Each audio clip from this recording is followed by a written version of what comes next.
ಈಗ ಯಾವ ಸ್ಥಿತಿಗೆ ನಾವು ಮುಟ್ಟಿಬಿಟ್ಟಿದ್ದೀರಿ ಅಂದರೆ, ಇನ್ನು ನಮ್ಮ ಫೈನಾನ್ಸ್ ಡಿಪಾರ್ಟ್ಮೆಂಟ್ ಅವರು ಇನ್ನು ಹೆಚ್ಚು ತೆರಿಗೆ ಹಾಕೋಕ್ಕಾಗೋದೇ ಇಲ್ಲ. ಏನೇನು ಹಾಕಬೇಕೋ ಎಲ್ಲ ಜಡ್ದ್ಬಿಟ್ಟು ಅವ್ರು ಇಟ್ಕೊಂಡು ಏನು ಹಾಕಬೇಕೋ ಎಲ್ಲ ಮುಗ್ದೋಗಿದೆ. ಮಾತೆತ್ತಿದ್ರೆ ಅವ್ರಿಗೆ ಸಿಗೋದು ಎಣ್ಣೆ ಹಾಕೋರು, ಸಿಗರೇಟ್ ಹೊಡಿಯೋರು ಇಬ್ಬರೇ ಸಿಕ್ಕೋದು. ಯಾಕಂದ್ರೆ ರೋಡಾಗ ಹೊಡಿಯೋರು ಅವರಿಬ್ಬರೇ, ಇನ್ನೆಲ್ಲ ಮನೆಗಿರೋರು ಯಾರು ಸಿಕ್ಕಾಕೋಣಲ್ಲ. ರೋಡಾಗ ಪಾಪ ಸಿಕ್ಕಾಕೊಂಡವ್ರು ಇವರಿಬ್ಬರೇ, ಎಣ್ಣೆ ಹೊಡಿಯೋರು, ಸಿಗರೇಟು, ಇವರಿಬ್ಬರ ಮೇಲೇ ಟಾರ್ಗೆಟ್ ಅವ್ರದ್ದೆಲ್ಲ. ನಾನು ಮೊನ್ನೆ ನೋಡಿದೆ ವಿಧಾನಸೌಧ ಎಲ್ಲೋ ಅಂತಾರೆ, ಅವರು ಸ್ಟ್ರೈಕ್ ಯಾವತ್ತೂ ನಾನು ಸ್ಟ್ರೈಕೇ ನೋಡಿರಲಿಲ್ಲ ಇವರಿಬ್ಬರದು. ಸಿಗರೇಟ್ ಹೊಡಿಯೋರು, ಎಣ್ಣೆ ಹೊಡಿಯೋರು ಸ್ಟ್ರೈಕ್ ನಾನು ನೋಡಿರಲಿಲ್ಲ. ಈಗ ಅವರು ಸಂಘ ಮಾಡ್ಕೊಂಡು ನಮ್ಮ ಎಣ್ಣೆ ನಮ್ಮ ಹಕ್ಕು ಅಂತ ಹೇಳ್ತಾ ಇದ್ದಾರೆ. ದಿನೇಶ್ ಅವರೇ, ಬಂದಿತ್ತಲ್ಲ ಇದು ಪೇಪರಲ್ಲಿ ಬಂದಿತ್ತು. ಹಾಂ, ಎಣ್ಣೆ ಹೊಡೆಯೋರು ನಾವು ಎಣ್ಣೆ ಹೊಡೆದು ಈ ರಾಜ್ಯಕ್ಕೆ ಆದಾಯ ಕೊಡ್ತಾ ಇದ್ದೀರಿ, ನೀವು ನಮಗೇನು ಕೊಡ್ತಾ ಇದ್ದೀರಾ ಅಂತ. ನಮಗೇನು ಕೊಡ್ತಾ ಇದ್ದೀರಾ?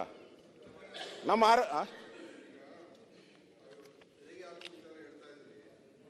ಈ GST ಬಂದ ನಂತರ ಎಲ್ಲ ರಾಜ್ಯಗಳಿಗೆ ತೆರಿಗೆಯಲ್ಲಿ ಏನು ನಮ್ಮ ಹಿಂದೆ ಎಣ್ಣೆದು ಬಂದಿದ್ದೀನಿ, ಎಣ್ಣೆದೇನ ಇದ್ರೆ ಹೇಳಿ ಹೇಳ್ತೀನಿ. ಆಮೇಲೆ ಬರ್ತೀನಿ. GST ಕೂಡ ಈಗ ಅವಾಗ ನೀವು ಮಾತಾಡಿ. ರಾಜ್ಯದ ಒಂದು ಏನು ಅಧಿಕಾರ ಇತ್ತು ಅದು ಇವತ್ತು ಕಳ್ಸ್ಕೊಂಡು ಹೋಗಿದೆ. ಅಲ್ಲ ಆಯ್ತು, ಅಲ್ಲಿ ಕೂಡ ಒಂದು ದೊಡ್ಡ ವಿಷಯ ಅದು. ಅಲ್ಲ ಅಲ್ಲಿಗೆ ಬರ್ತೀನಿ.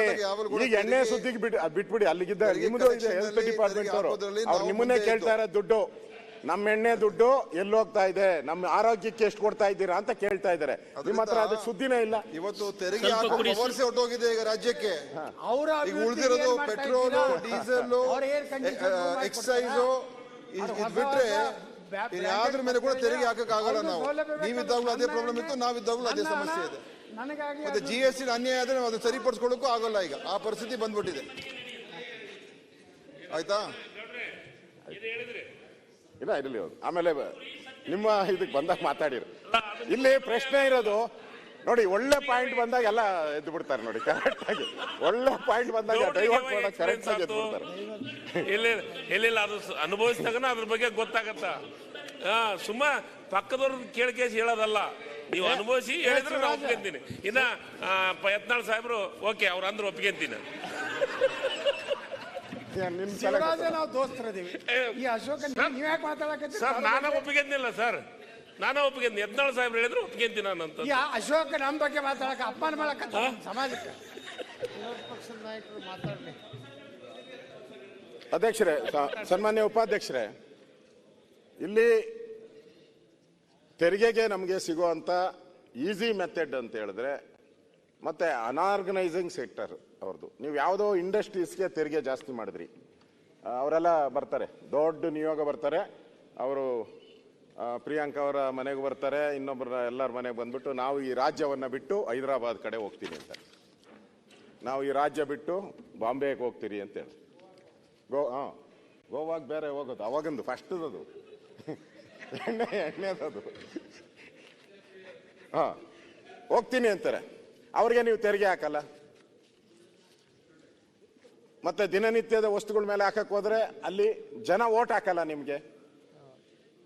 ನೀವು ಯಾರೋ ಅಕ್ಕಿ ಬೆಲೆ ಜಾಸ್ತಿ ಮಾಡ್ತೀನಿ, ಬೇಳೆ ಎಣ್ಣೆ ಮಾಡ್ತೀನಿ, ಉಪ್ಪಿನ ಬೆಲೆ ಮಾಡ್ತೀನಿ ಅಂದ್ರೆ ಜನ ನಿಮ್ಗೆ ಓಟ್ ಹಾಕಲ್ಲ. ಓಟ್ ಬೇಕು. ಈಗಲೇ ಬಹಳಷ್ಟು ಅದಕ್ಕೆ ಹೇಳಿದ್ರು ರೀಚ್ ಔಟಿದ್ದೀರಿ. ನಾವು ರೀಚ್ ಔಟ್ ಇದ್ದೀರಿ, ಅದನ್ನ ಅಲ್ಲಿ ಹಾಕಕ್ಕೆ ಆಗಲ್ಲ ಟ್ಯಾಕ್ಸ್. ನಿಮ್ಮ ಕೇಂದ್ರ ಅಂದ್ರೆ ನನ್ನ ಉದ್ದೇಶ ಏನು ಅಂತಂದ್ರೆ, ನೀವು ಇನ್ನು ಮುಂದೆ ತೆರಿಗೆ ಹೆಚ್ಚು ಮಾಡಕ್ ಆಗೋದೇ ಇಲ್ಲ. ಎಲ್ಲಾ ಸೆಕ್ಟರಲ್ಲೂ ನೀವು ಏನಾಗಬೇಕು ಅದು ರೀಚ್ ಮಾಡ್ಬಿಟ್ಟಿದ್ದೀರಾ. ಹೊಸದಾಗಿ ನೀವು ತೆರಿಗೆ ಹಾಕಕ್ಕೆ ಸಾಧ್ಯನೇ ಇಲ್ಲ. ಆಮೇಲೆ ನಿಮ್ ಸಾಲ ತಗೋಣ ಅಂತ ಹೇಳಿದ್ರೆ ನಿಮ್ಗೆ ಸಾಲ ತಗೊಳಕ್ಕೂ ಆಗಲ್ಲ ಈಗ. ಯಾಕಂದ್ರೆ ಸಾಲದ ಈಗ ನಾವೀಗ 1,05,000 ಕೋಟಿ ರೀಚ್ ಔಟ್ ಇದ್ರಿ ಈಗ ಸಾಲ. ನಾವು 1,00,000 ಕೋಟಿನ ದಾಟ್ಸವ್ರೆ.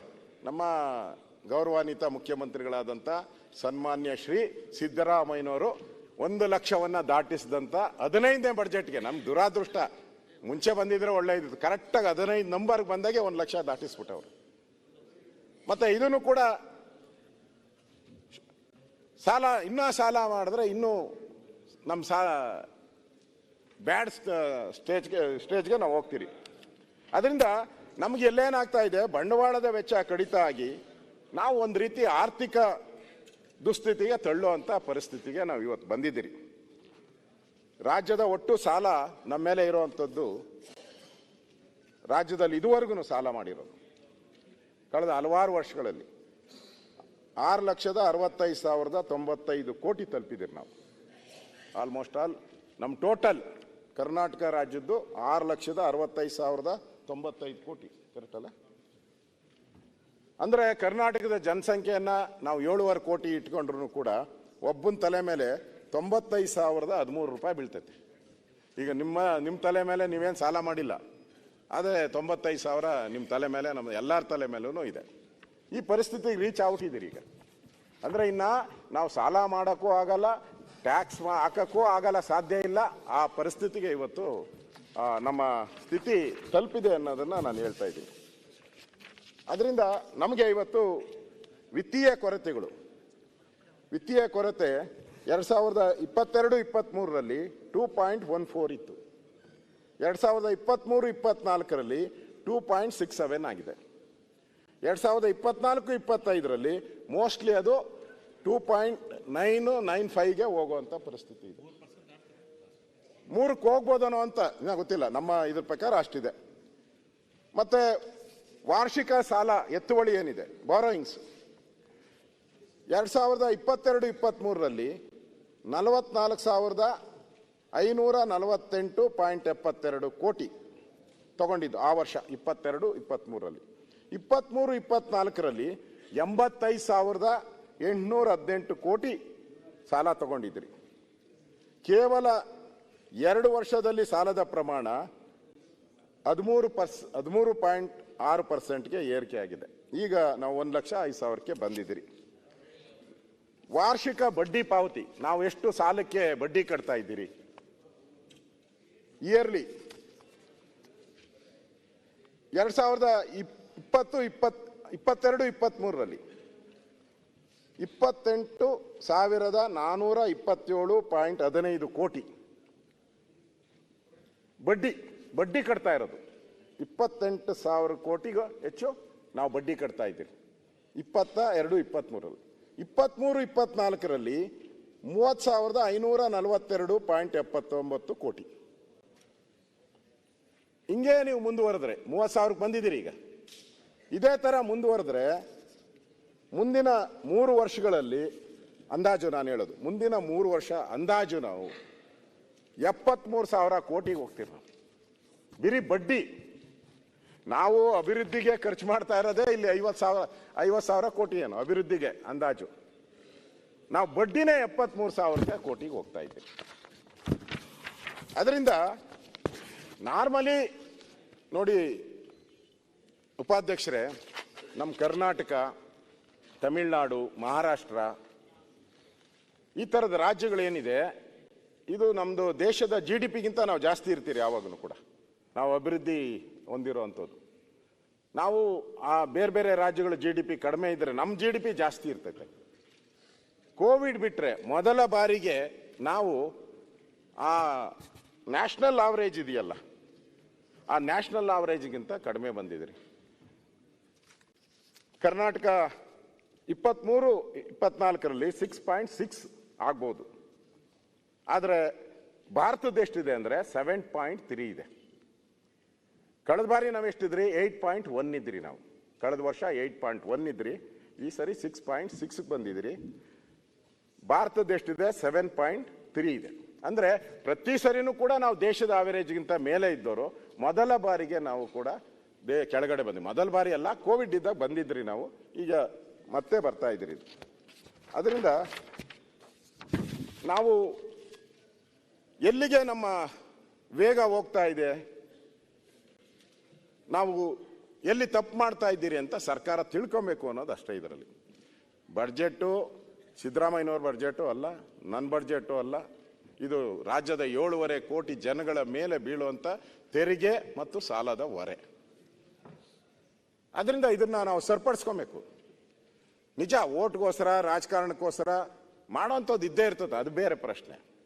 ಆದರೆ ನಮ್ಮ ರಾಜ್ಯವನ್ನು ದಿವಾಳಿ ಸ್ಥಿತಿಗೆ ನಾವು ತೆಗೆದುಕೊಂಡು ಹೋಗ್ಬಾರ್ದು. ಯಾರು ಶ್ರಮಿಸಲ್ಲ ಅದನ್ನು. ನಾವು ಈ ಅಭಿವೃದ್ಧಿ ರಾಜ್ಯಗಳೇನಿದೆ ಆ ದೃಷ್ಟಿಯಿಂದ ಇರಬೇಕು ಅಂತ.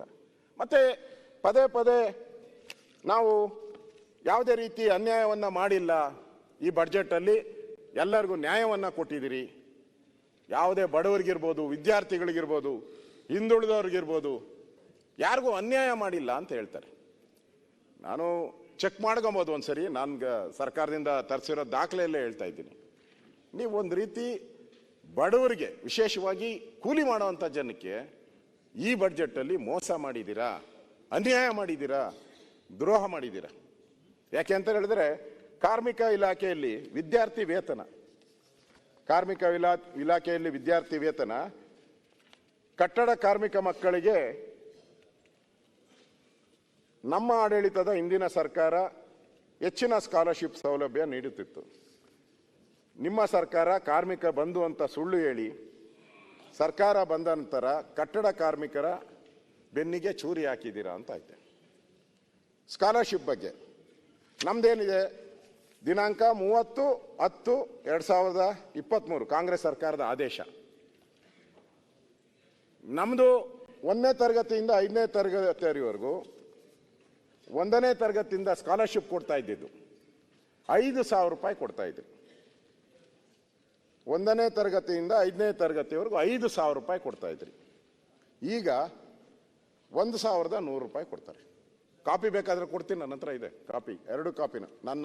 ನಮ್ಮದು ಗೆಜೆಟ್ ಆಗೈತೆ, ನಿಮ್ಮದು ಗೆಜೆಟ್ ಆಗಿರೋ 2 ಕಾಪಿನೂ ನಾನು ಕೊಡ್ತೀನಿ. ನಿಮ್ಗೆ ತಗೊಳ್ಳಿ, 2 ಕೊಡಪ್ಪ. ಅಲ್ಲಿ 6ನೇ ತರಗತಿಯಿಂದ 7ನೇ ತರಗತಿವರೆಗೆ ಮೊದಲು 8,000 ಕೊಡ್ತಾ ಇದ್ರು, ಈಗ 1,250ಕ್ಕೆ ತಂದಿದ್ದೀರ. ಪ್ರಥಮ PUC ನಮ್ಮ ಸರ್ಕಾರ ಇದ್ದಾಗ 15,000 ಕೊಡ್ತಾ ಇದ್ರಿ, ಈಗ 4,600ಕ್ಕೆ ಬಂದಿದೆ. ಪದವಿ ನಮ್ಮ ಸರ್ಕಾರ ಇದ್ದಾಗ 25,000 ಕೊಡ್ತಾ ಇದ್ರಿ, ಈಗ 6,000ಕ್ಕೆ ತಂದಿದ್ದೀರಾ. ಇಲ್ಲಿ 2 ಕಾಪಿ ಇದೆ, ಕೊಡಬಹುದು. 2 ಕಾಪಿನೂ ಕೊಟ್ಟಿದ್ದೀನಿ, ಇಲ್ಲಿ ನೋಡಿ, ಇದೆ 2 ಕಾಪಿನ ಅಲ್ಲಿ ಸಭಾ